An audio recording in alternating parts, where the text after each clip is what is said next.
Another episode, another show, Unspoken Logic.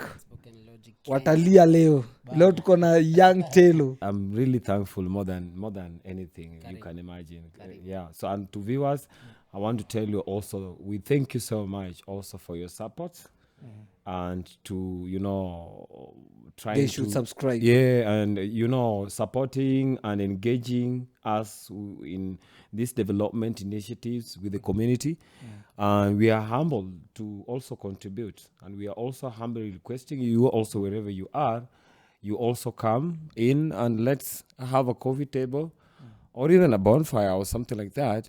But in order for us to connect and we engage. And we are ready. Yeah. We are ready. Yeah. Shukran sana bro. Manze leo tumebambika sana. Leo hatuko wengi mkiangalia. Tuko na majama wenye wako out. Big up Chalo, kina Drew, kina Aden. Leo wamesema hawezi ongelelea anything kanisa. Wanaogopa pastor atakasirika. Sielewi kwa nini pastor ni pastor, hafai kuwa anakutisha. Si ni pastor, can you call your pastor daddy or mommy? I think what also incorporates in this kind of awareness, before I answer you into that, first of all, I want to say with all my heart to Vision Iyoro Yoto, to our chairman, Mr. Washira. And I want to also say big up to Mr. Muhye. They will be watching. Yeah, they're watching. Mr. Dennis. Mr. Dennis. Is we want to also, I want to send also my greetings and a humble gratitude to Alexis. I want to say to support to everybody of Vision Iyoro Yoto. Okay. The jembe tembe. Hao wote wanakuja na jembe. Hao wanafanyanga nini sasa? Jembe tembe. Kupanda miti, vitu kama hizo, agriculture. Exactly. Nikuwa nini Gor Mahia. Exactly. Bana, imagine so many people actually misunderstand whom I am. Oh. Yeah, so they think like I'm into that violence of the Gor Mahia, the pride. Because when you're wearing a ranger and you have the green beret, na uko na cargo pant na katu uko ready yani. They think like I'm ruthless. Kuandamana ni kama uko na kina baba huko. Lakini I want to be honest with you guys. I'm not into any issue with anybody. Okay. And I don't have anything within my conscious or my soul awareness negatively towards anybody within my surroundings. Nice. No. Everything that I'm doing, I try to push it in a way that is accommodative to everybody, because I believe that everybody is a gear of the universe. Okay. But as long as you know how you're moving, then you should focus with how you are take it. That's nice. Hiyo ni badass. Si tunabambika sana, tuko na young Telo hapa. Young Telo amefanya a lot of initiatives by the way huko town. Amepanda tumiti. Ushaipanda miti? Be specific. Unapanda kama seeds nini? Seedling tushaipanda. Si utakumbuka sisi bado ni wase wa time za Moi. Kweli. Ina ilikuwa lazima unapanda miti, sijui gabion, sijui nini. So nakumbuka hizo time nikipanda miti. But nikiwa mtu mzima sikumbuki. But unacheki nimekam kucheki society yetu saa hii. Yani we don't care anymore. Because kila mtu anafaa kuwa amepanda miti kaso. Wapi? 100 trees. Wapi?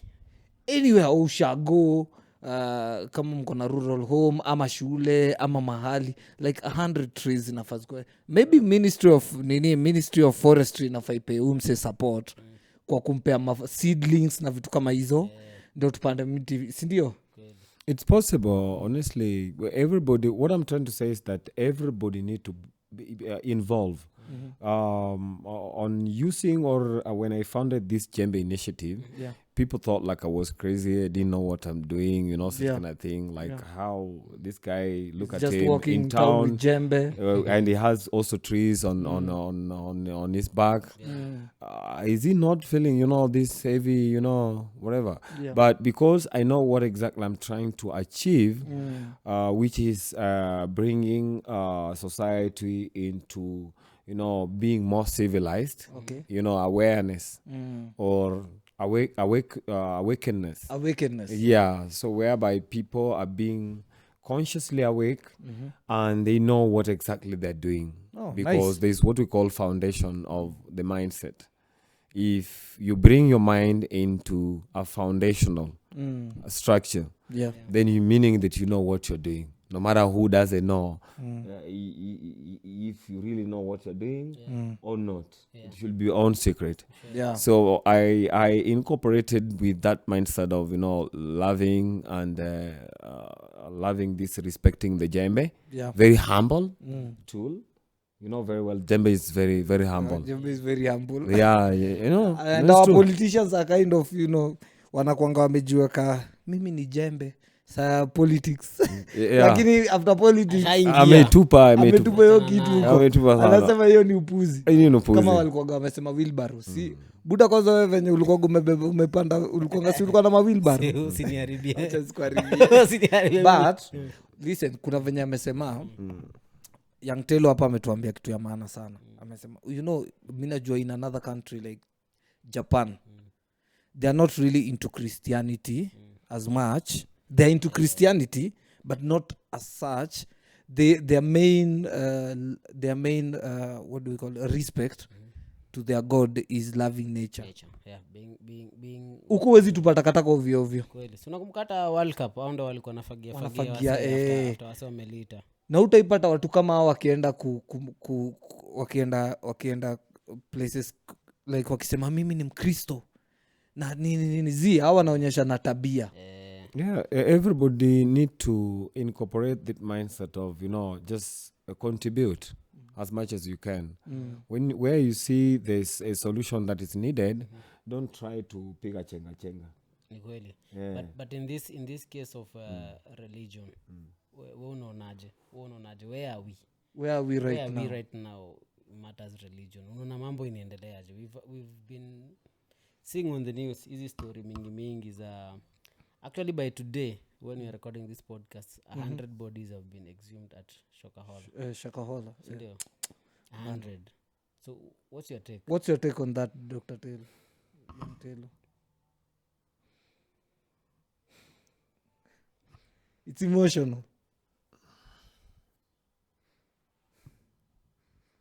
Dr. Telo hapa ako emotional leo. Jo anasema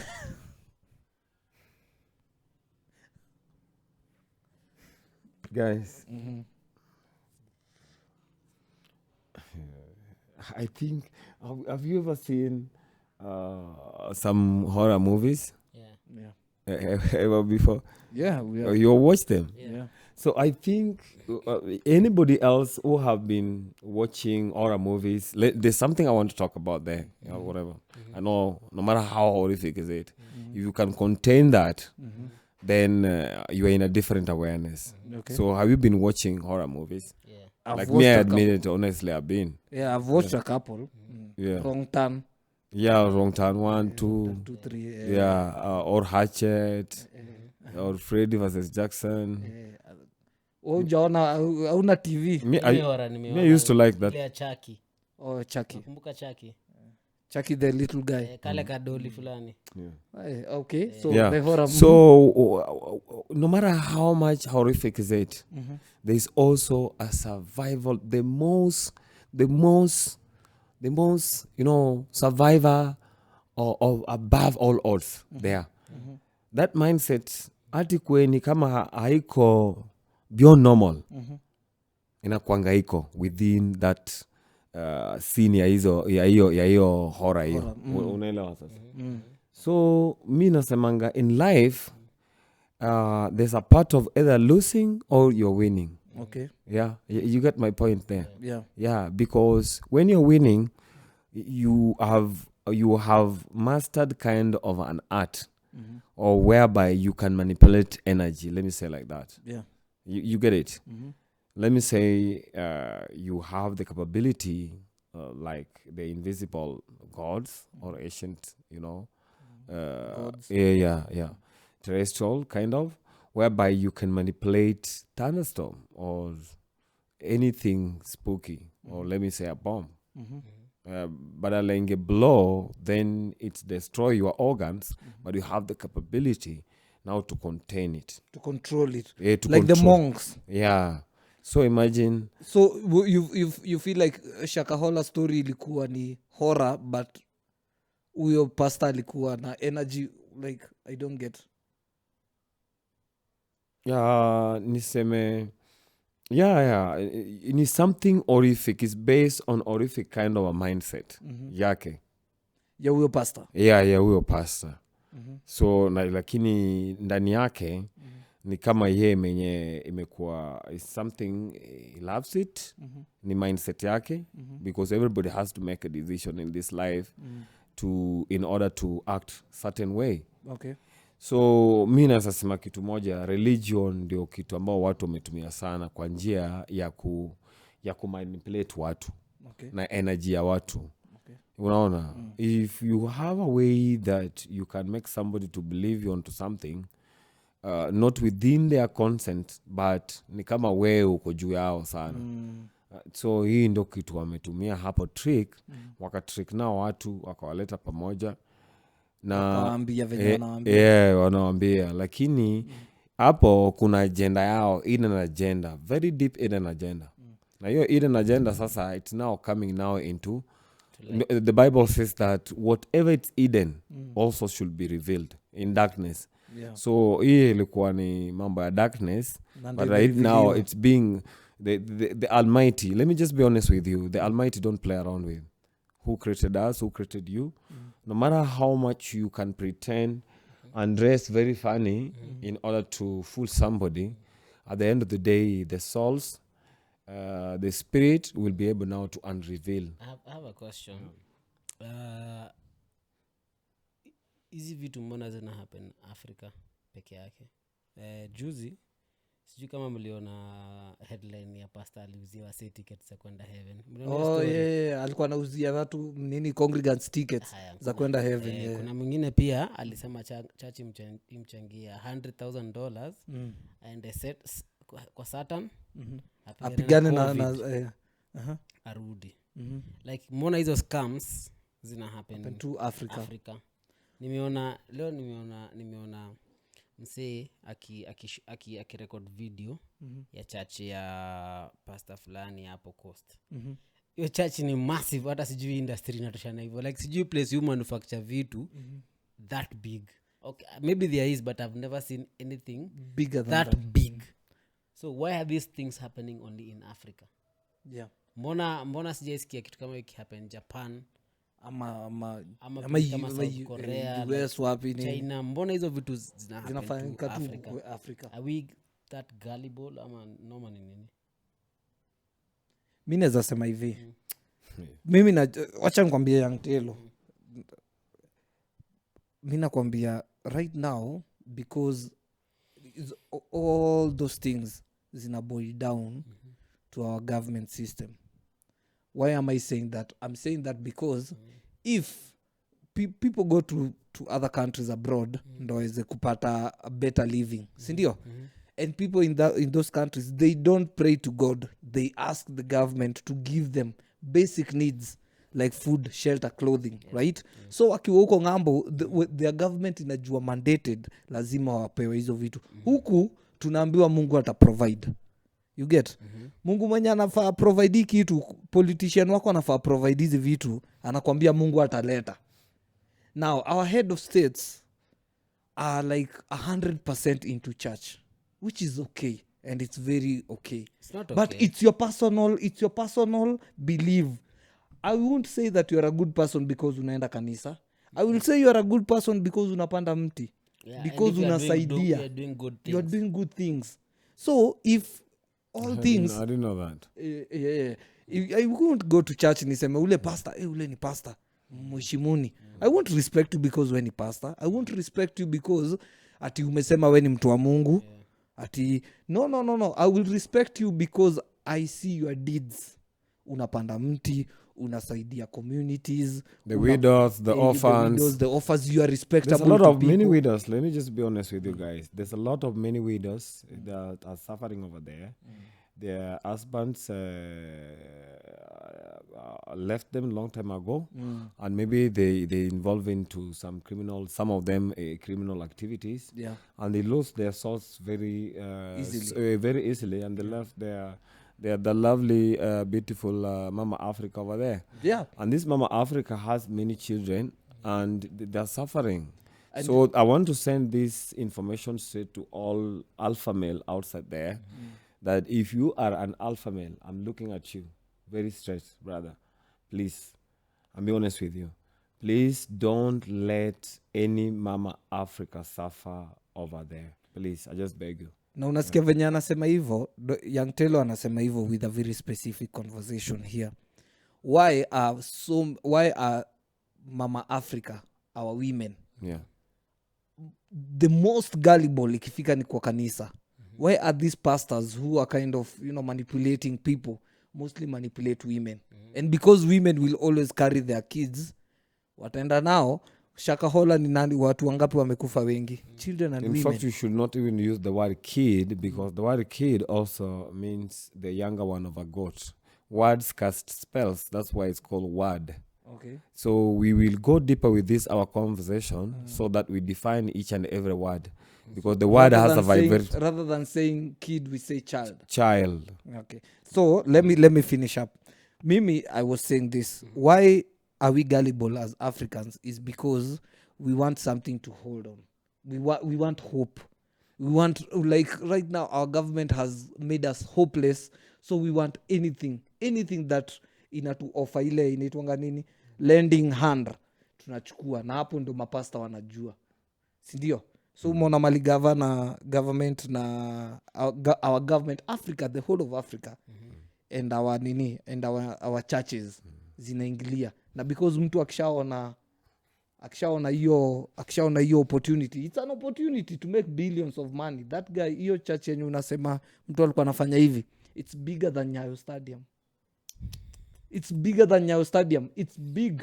Iko na sijui ni how many, ni 40,000 seats. It has ni massive. Sinyo pastor mwenye ameshikwa anaitwa pastor nani? So why pastor pastor kuna pastor ameshikwa na si huyo Shokahola, the other one si Mackenzie, huyo mwingine bado hapa serious. When it was a breaking news again. It wasn't a breaking news. It was 4 days ago. On the same scandal. They are connected in the same scandal with the same guy. Allegedly, yes. So he has people have been dying also in his church, and he has a morgue and a cemetery. Yeah, morgue and a cemetery. Allegedly, yeah. Actually, he has a morgue. I don't want to judge. I don't want to judge or overjudge. Let me just be honest with you, because I want to also be neutral. How many? I will talk this also in a very. I will try to be an liaison between a scientific community and a learner, or somebody who is trying to learn. So let me just talk that very, very quickly. Okay. Let me say that. First of all, let me find out how many numbers of population was these guys were having within their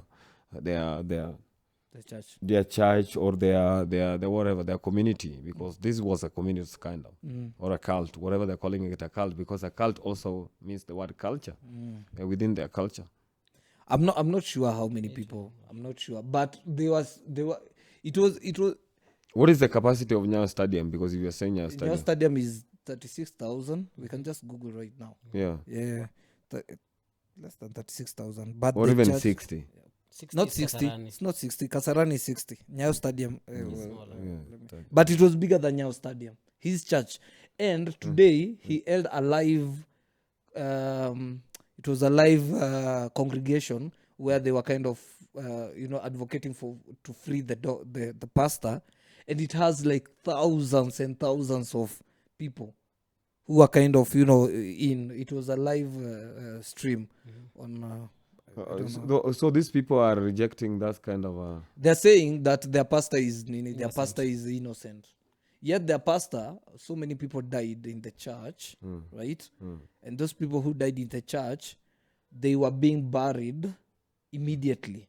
So the pastor is saying, allegedly he's saying that those people died, yes, they were brought to my church very late when they were on their deathbed. So once they died, we took them to my morgue, because he owns a morgue. They took them to the morgue and they went and buried them. Now this is where these two, Shokahola and this pastor, comes in. So the people who died in that church, they were being buried in Shokahola, allegedly. They were being buried because the bodies that were exhumed, the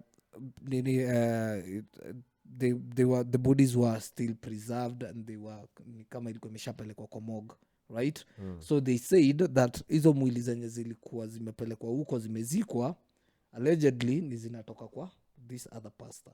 And this pastor, why I'm so mad at this is because our Mama Africa, wenye wameachwa na maybe society, they just want something to hold on. Ni wao ni wengi ndo walikuwa victims. Wengi ndo walikufa kwa hiyo Shokahola massacre. Okay. Right?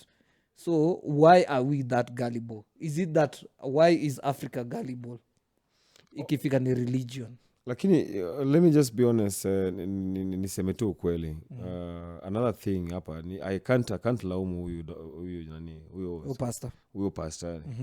Because pia niseme thousands of people, niseme kama saizi wakianza, niseme kama mimi mwenyewe Telo, niwacha nisitumie mtu mwingine, niseme kama mimi wakuwe they are incorporating their mindset with me, yeah, in thousands.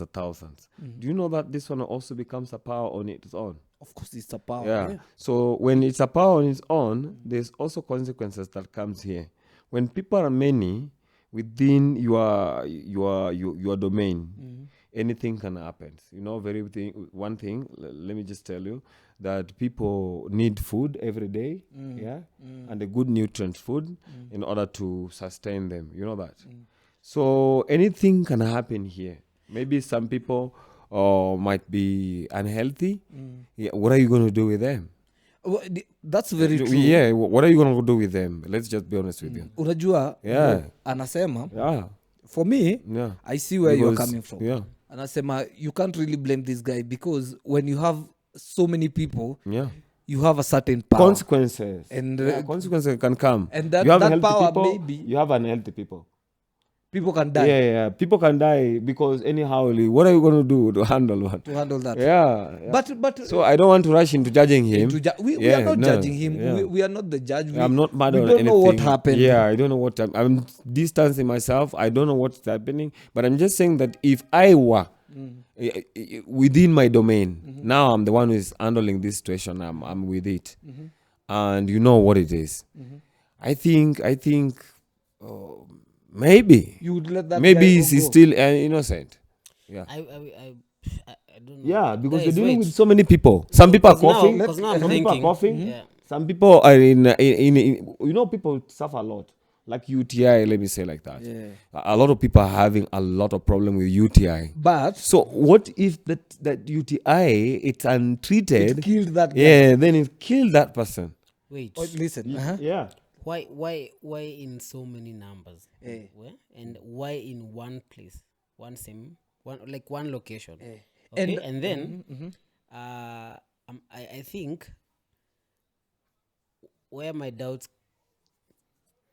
were gonna mob ni mali mseta niambia niaje Manase pale kuna pesa sawa enda uchukue and then they sit back okay. Yeah, hizi enda kuchukua. Yeah, hataki kwenda kuchukua. Na nakwambia hiyo pesa ukipata utakuwa tajiri hata utanishinda. Ndio ile. Yeye hataki kwenda kuchukua. Akuja niambie, akwambie wewe Steve, akwambie Telo, endeni mchukue. Yeye amekaa tu. okay hapo ndo mi doubt yangu kam sana na mapasi mbona aseme uuze vitu zako zote ukuje uende ufast uende binguni ye bado ako kwa nyumba yake anakula tumbo inatosha hivi na anakula na bado yeye ako na mali zake na anakuambia unipe shamba mimi kwa hata nashanganga sana mbona mapasta huaga na bodyguard unaogopa nini kudedi na unajua unaenda heaven siwe umekuwa ukifanya unaogopa nini siwe ufast nao watu uende makezi ama whoever si angefast nao okay this is my thinking angefast nao thinking is very okay angefast nao waende hata angekuwa sahi kwa cell like juu someone may argue aseme you know this guy if he died he wouldn't have passed the message to more and more people sindio but what spreads more than success stories like wase wakijua wasedhao walidedi wako binguni hata unidi wa pasta bado akue hai angefast now and you know that's what I've been thinking and your thinking is very correct I think angefast now there is no any other way around this this is purely manipulation kama is truly believe kama if it's not manipulation angefast now if it's not manipulation I think it's terrorism it's terrorism and theft wanachukua shamba ya watu terrorism mara moja hata wagaiko associated na religion okay one guy might come to Westgate and blows everyone in the name of a certain religion God working do the same bro hizo namba hata ukishikanisha za wasi walideduce it na Westgate bado hazifiki za it's being fanatic I'm telling Kenyans and who is to blame we are to blame and we are to blame why because sana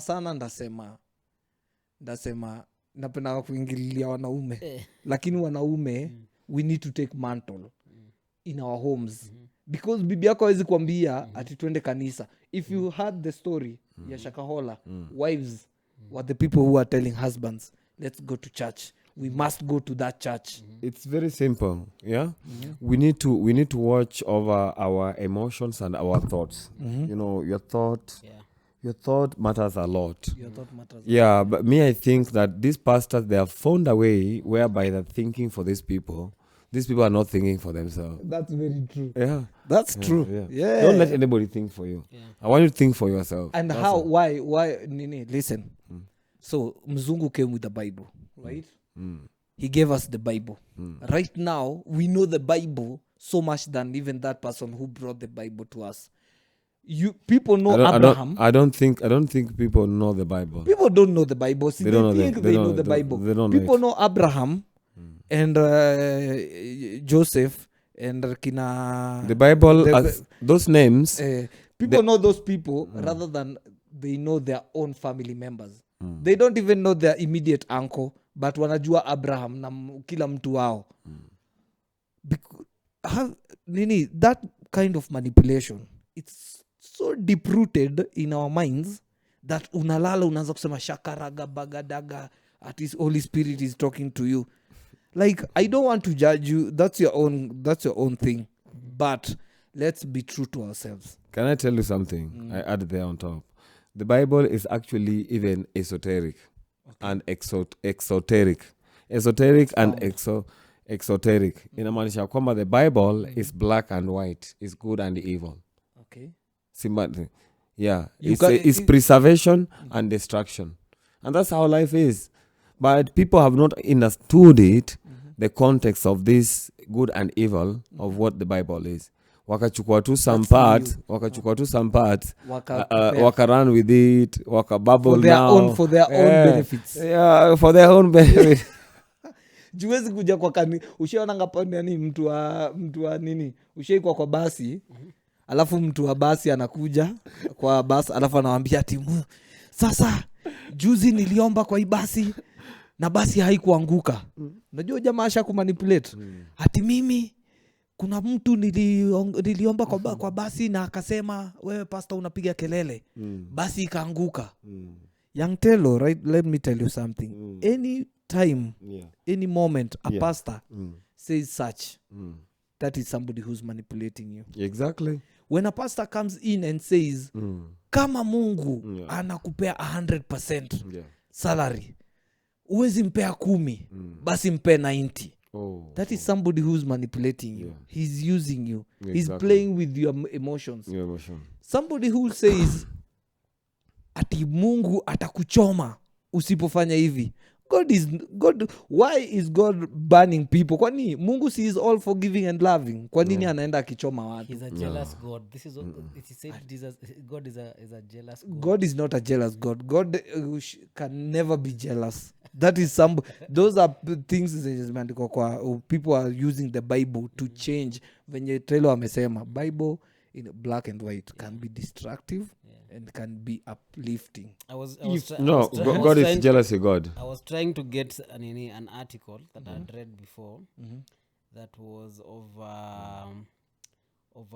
a guy of almost similar happenings really happened Maju a while back. Now actually it's something that is on YouTube. Okay. Watu walienda kujiua hivyo. So the Nation of Yahweh was a religious cult that emerged in Miami, Florida in the late 1970s. It was founded by a charismatic and controversial figure named Hulon Michel Jr., who called himself Yahweh Ben Yahweh, meaning God, son of God in the Hebrew. The only problem with this is that guy was also black. The guy was also black. The guy was also African. They don't believe black people. You know, what I'm being honest with you, whatever they're calling, people have misunderstood. I'm telling even direct to the camera that I'm not hiding anything, and I'm saying it black and white. Okay. People have been fed information of the word cult. Okay. So then they built negative perception with the word. Cult. And they think that the way they're saying that, they don't know that they're feeding to perception of the one who want to have more power. Okay. You get it? Over the masses, the society. So the word cult just means some people who have incorporated their mindset into singularity, into unity. Like so Catholic is a cult. It's only that people don't want to say it's a cult.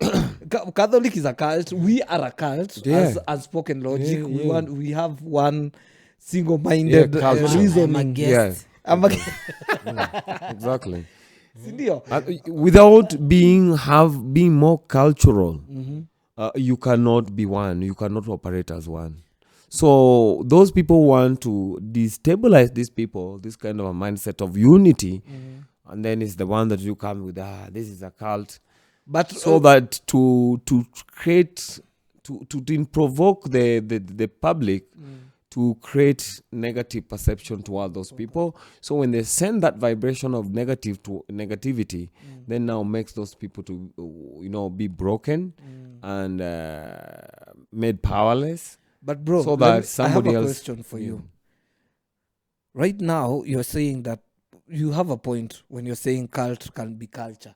Maybe cult is people right the word culture. Yeah, maybe it's part of culture, right? Yeah. So my problem is when anybody who starts a cult, because the society and the world has kind of demonized it already.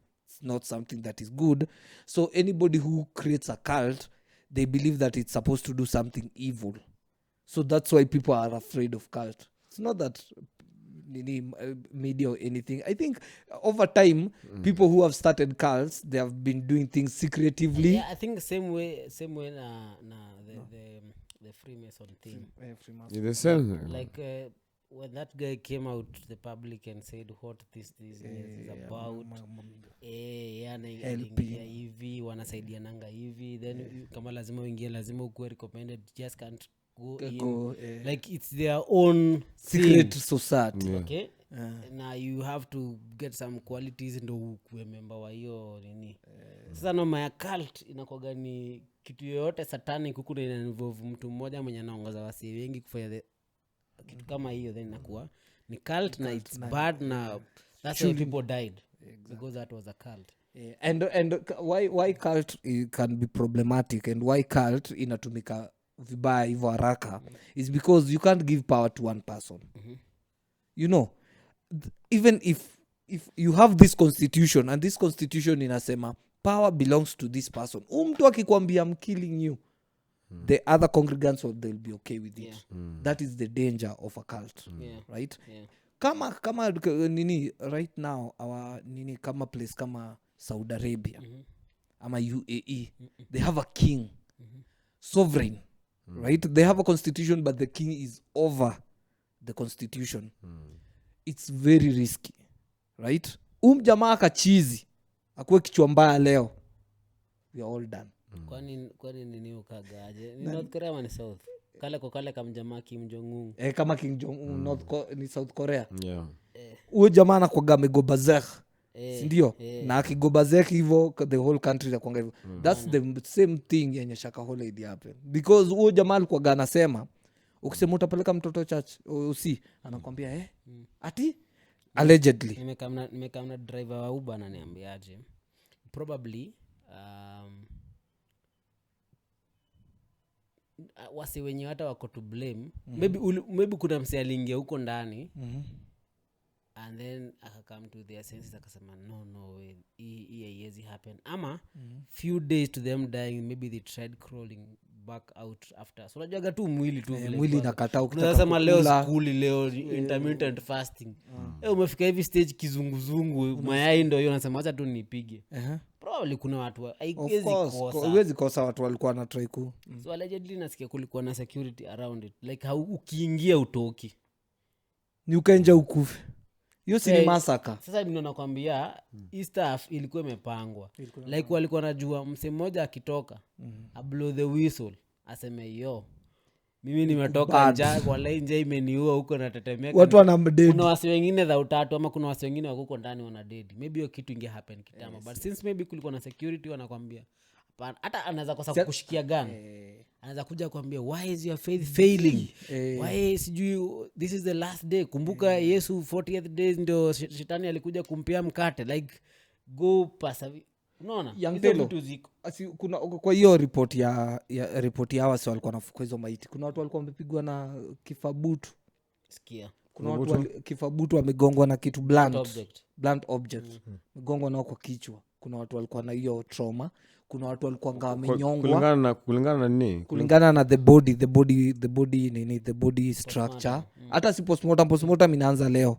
But the body structure walitoa mwili wanapata mtu amekonda lakini kichwa hapa inakanika iligongwa imegash ni kama ilipigwa. Si unaweza ona tu hata mtu amegongwa hapa. Kunyongwa wanaona rope kwa which means kuna watu walikuwa wanakataa wanataka kutoka but wanamalizwa. It was that brutal. And then my question is probably sijasikiza hii news vizuri. You should go and listen to that news vizuri. Probably sijasikiza hii kitu vizuri but our so akidedi if people were going into that forest na msana dedi out of fasting then why are they in a shallow? Hiyo forest ndio mahali alinunua ama nini? Hiyo shamba yote ni ya huyo jamaa ya the pastor. So what the pastor did, the pastor sold his TV station and property in Nairobi and went back to Shokahola. Now shamba in Shokahola is very affordable. This is my thinking, by the way, audience. All this thing surrounds shamba. Why am I saying this? So this guy comes to a certain community village, very very remote in somewhere mali hakuna watu wanajua hiyo area, right? Buys this very big farm, right? Decides kuanzisha kachacha hapo kidogo. Now adjacent families zenye ziko hapa karibu anawaambia listen, nyinyi watu lazima Mungu anakuja, jimalizeni nyinyi wote. Kila mtu that area anajiua, anaona pana shamba bado si kubwa, anaambia the other guys kando. So hata kama uko Nairobi na shamba yako iko hapo atakwambia sikiza, endo kwambie mtu wa Nairobi akuje, Mungu anamuita. Mungu the guy comes, anaingizwa kwa dini, anamalizwa. So hii mambo yote I think it revolves around that farm yenye iko hapo hivyo. So this guy alikuwa anawaua in shallow graves, ndio sasa hizo watadecompose na body zao ziishe kabisa, the guy will atabaki na hiyo farm yote because the guy still alikuwa anachukua all the documentations za farms za kama ni title deed anachukua bring your title deed, God doesn't want this, ban all your credentials za shule, lakini ban how everything. stupid, Anabaki na title deed anachoma everything else. how Your ID, your stupid name. could one be? Bro, mimi sayata sidhani wameza ni convince news hii simu yangu Rahisi kama naitumia na naihitaji ni rahisi sana bro. Imagine ni rahisi aje, unajua Ni possible. Ni It's possible. Mimi. Impossible. wewe Anything is possible, brother. mimi Like, mtu atakwambia hata nini? wewe naweza kuja nikwambie na uache hiyo maneno yako ya green Yeah. belt Yeah. uache kulea nini mimea na nikwambie sikiza Telo, hii maneno yote you're wasting your time. Na nikiamini ndio Exactly. ndio inakuwa sasa. all boils down into faith. Yeah, faith. Faith sasa ndo ngori. If you don't believe, there's nothing can But sasa pia kuna mse alisemaje, sijui kama alisema you can only believe in something that you've not seen, something you don't know. Okay. Because something that you know, You already you proclaim. Like unaisemanga, this is my mother. Usemanga, I believe in my mother. this is my mother. This is my mother. This is my friend. You believe in your vision. You don't believe in something that may Like believing in a kitu. vision yangu tu, vision yoto. That's all. Yes. The jembe tembe. So yeah. hawa say yote ni faith.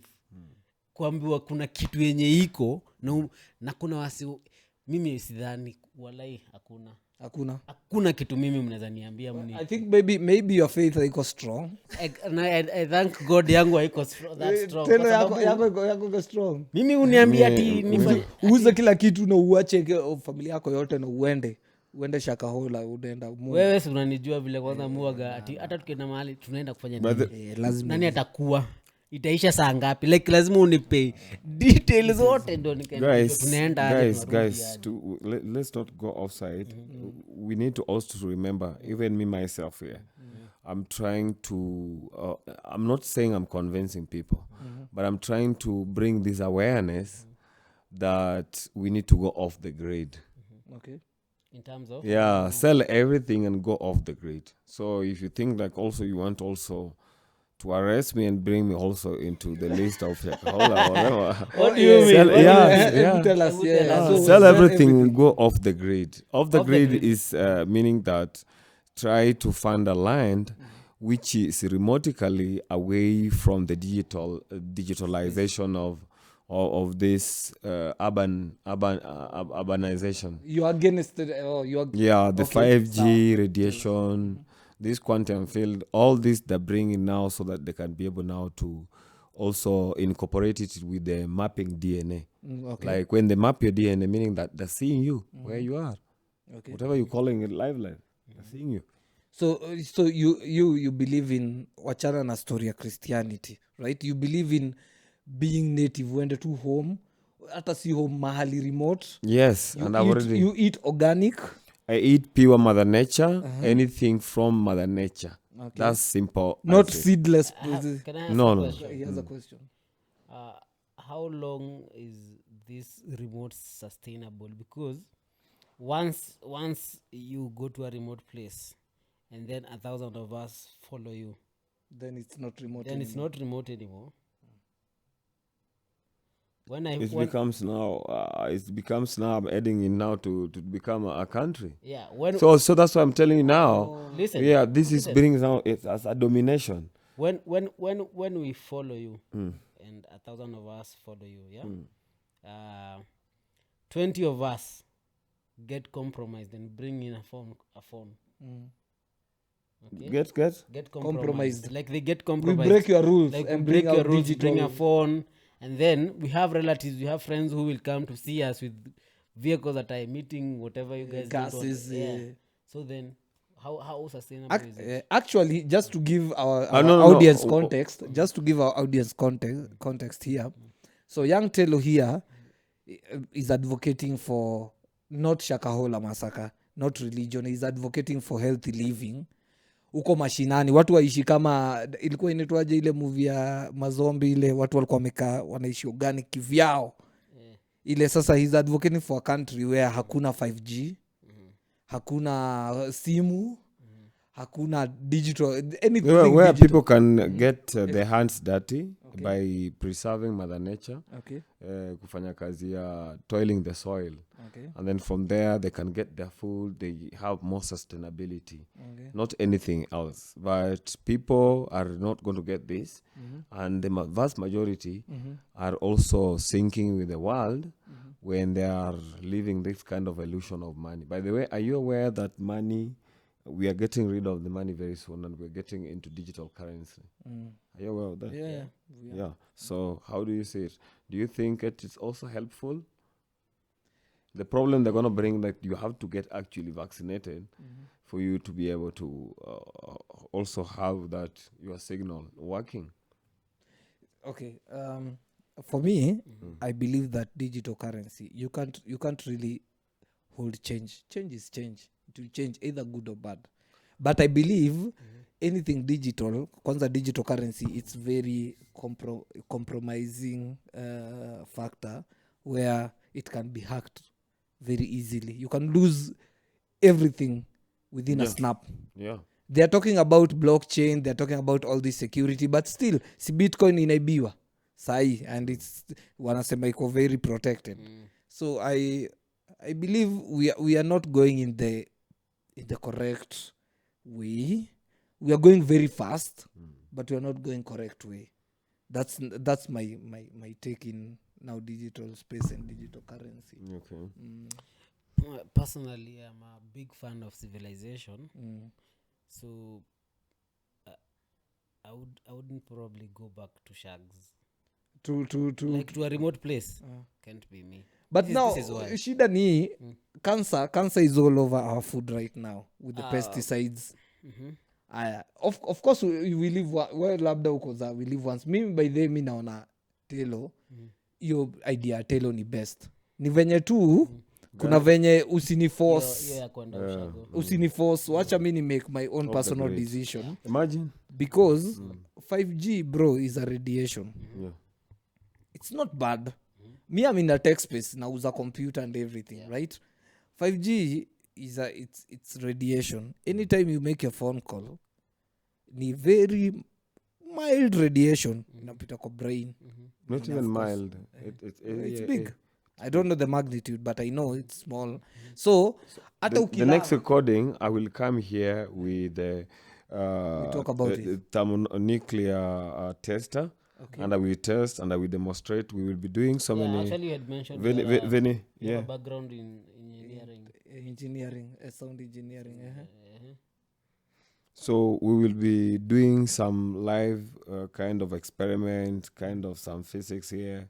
And those experiments will be also, speaking the minds of the audience, so that you also, wherever you are, you can know what you're doing. Sure. Yeah. But okay. Or what is doing you, because it's either you are infecting or being infected, or you are affecting. And question in your that beautiful space that you're saying you would want to go. Would you want religion to be part of it? No. Would you want Christianity, Muslim? No. I want self-awareness.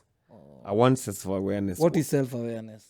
Self-awareness is be able to be aware of your intentions. Okay. So you know yourself. You know yourself deeply. Like, let me say, there is no any higher being. It's me and you. Yeah. Can you imagine a tree? And can you imagine a seed? Can you imagine a seed? Yeah. Yeah. So within the seed, can you imagine that a tree came out inside from inside the seed? Yeah. And what I'm trying to say is that as within, so without. Okay. You get it? The universe holds information deeply within. Okay. Beyond what you're seeing. No. I have a question. You get the point there, what I'm saying? Yeah. Beyond what you're seeing, the universe has some information very hidden. Okay. Because when you're looking at a seed like this, and I ask you, do you see a tree? Can you see that tree? Of course you can see a tree. But can all that be explained by science? Can you explain that? Yeah, can be explained. Yeah. Because which means science is important still. sometimes unaweza sema una believe in science na ukae atheist, but me sometimes more tend to believe in science more than religion. This is why most of the things science can explain, and those things that science cannot explain, they are a set of theories that in a way give some like a satisfaction fulani. Okay, Big Bang Theory, yes. Okay, hii kakuja zika clash and then there was this was formed, sindio? But religion ni God, and then after God hakuna like yalitoka wapi, like mimi na ufai kuuliza, ukiuliza God alitoka wapi ni noma. Kama sasa hii kuna watu wanatikashif manembe tulikuwa na wewe Sunday school, sasa ni mambo gani hizo unauliza hapa? So nilikuwa hata nikuulize, do you believe in God? What do you mean with what God? First of all, your higher being. Do you have a higher being? Of course, because I know that as me being in here, even physically, it's not normal. Okay, there's something behind you being here. Yeah. Okay. The traces of human go up to 6,000 years back, sindio? Beyond hapo hakukuwa na human. Okay. Sindio? That's what science says. Ama that's what carbon dating has said. Beyond 6,000 years ago there was no 6,000 BC. No. Human has been here beyond 6,000. Beyond 6,000 years, like even millions of years. Yeah. Yeah. And even the whatever they're talking about, like the dinosaurs, the giant trees, all those things were true. They coexisted with humans, the dinosaurs. The human which were there, they were giants. They were not normal human beings. That is according to the book of Enoch. That is the Bible now. So it's saying 300,000 years ago. That's when we had the first human. That's when it like they believe. No, that's they're lying. They're lying. Not 300. So some are saying 5 million and 7 million years. Yeah. So we are not sure, because still carbon dating ndio inasema 7 to 5 million years. So right. What was there before? So was nothingness.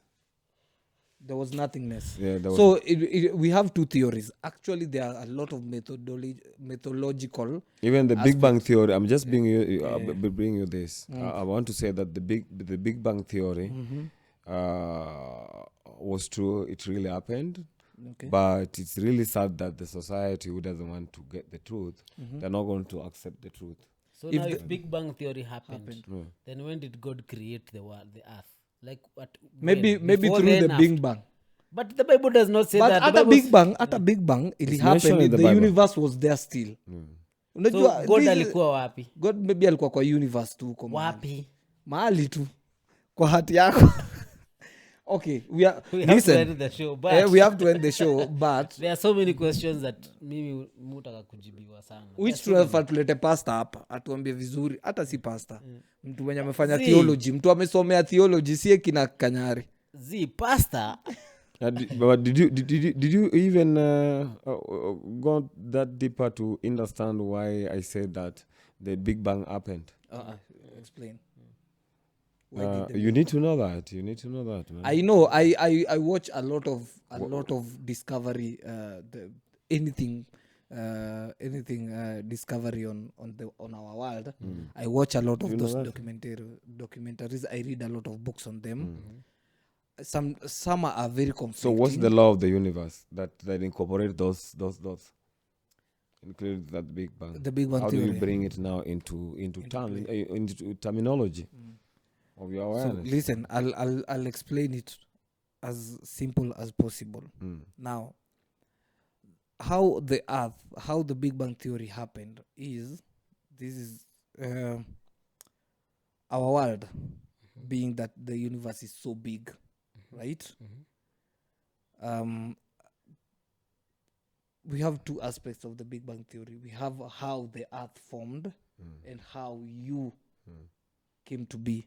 biologically because you are just a molecular you know you are a molecular being kadogo hivi kalitokea hivyo so it's believed that ilikuwa tulitoka ndani ya maji right na venye tulitoka ndani ya maji it was nuclear and then ikakuwa atom hivyo and then ikakuwa an animal ikagrow to something else to humans right some are saying that tulikuwa hippopotamus and then ndo tukakuja kukuwa human which some say that some say tulikuwa these are my ancient animals right when it comes to earth right it happened that our planet and another planet another galaxy and galaxies zilihit kukakuwa na the big bang you understand me so this planet boom then this planet ilikuwa ni ni volcanic venye ziligongana ndo iform volcanic kidogo ikaanza because of where our sun is and our rotation hapo ndo tukaanza nao kuform and the moon forming vitu kama hizo ndo zikaanza tokea nao tukakuwa na land tukakuwa na sea tukakuwa hivyo una get ukiangalia hizo documentaries kidogo zina explain hivyo I'm not sure if that is true but that's how they explain it. And that's how human came to be. And now human is seen as a superior being in relation to all other creations. Hiyo ni si tulijiwekea because we have a bigger brain than all these other creatures. Bigger brain meaning size ama intelligence. Okay. Yeah. Because atungekuwa na intelligence kubwa monkey ingekuwa inatuwai. Na kama tuko hivyo intelligence nature na hizo vitu zingine zote hazitambui whether we are intelligent or not. Sindio? So, yeah, we our brains we are not that intelligent to understand other. No, like hizo animals zingine na nature pia hazi recognize hiyo stuff. Mimi najua zi recognize kwa sababu naona scene mafala. Kwa sababu ukitoka tu hapa hivi upige straight hivi inge national park huwezi toka ile side nyingine. Utaumwa na simba itakukula because haikutambui. Na simba ni duanzi. Maybe iko na akili ndogo. Ni nature venye iko it's very complicated and diverse. We can't understand it. No, it's very simple to understand it. Okay. Yeah, but you have to use a very simple arithmetics or physics or terminology. Okay. To me, I can say that I use mathematics to understand how the creation, all the universe actually come into existence. Okay. Of which I want to make all of you maybe learn today. Okay. And that's when the terminology that we're using there is just very simple as this. And then you will break it now from there now into energy, which is frequency and vibration. Okay. So the earth and everything in the universe, listen to this one here, please, and I want you to pay attention. The earth and the whole universe was brought into existence, including me, through a law of 3 laws. Okay. 1 law, is creation. Okay. Yeah. 2, preservation. Okay. 3rd is destruction. Okay. I don't know. So you get them? Yeah, preservation. No, creation, preservation, destruction. And I will explain that. I will expound them. Okay. Yeah, because if you just run in me, but trust me, I hope that you're not going to tell somebody this. Okay. Because they don't. They don't want them to know that. Okay. So you're gonna. Okay. Yeah. So it's a secret. Maybe it will be. You don't want to tell our viewers today. Maybe.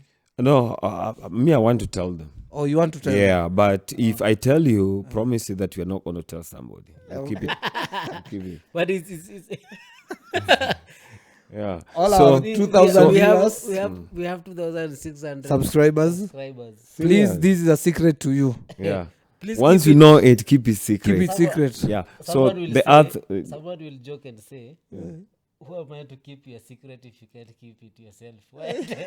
No, you keep it secret. What I'm trying to say is that, or to mean, is that make a use of it. Or make Okay. When you make a use of it, sensual, make it a use first of all to you yourself. Okay. Like you know that the whole universe was brought into creation, preservation, and destruction. Okay. What is being destroyed?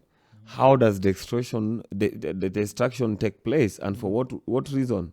Okay. There's a destruction of good, and there's a destruction of evil. Okay.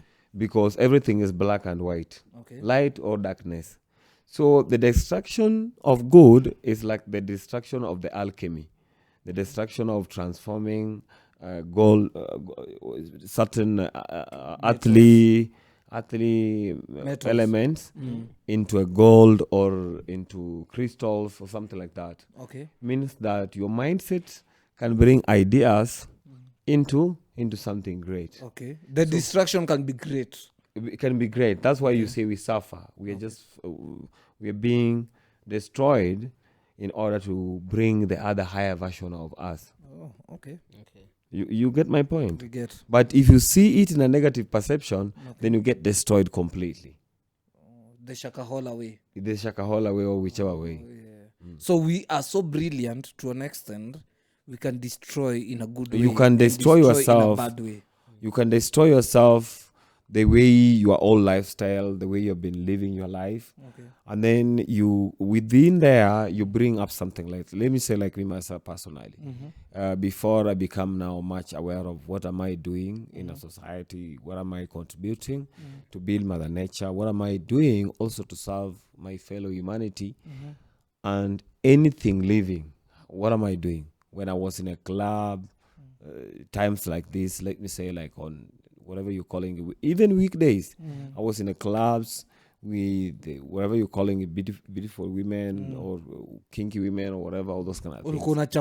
Nachafua meza and all this kind of indulgence with nyama na nini, all those kind of things.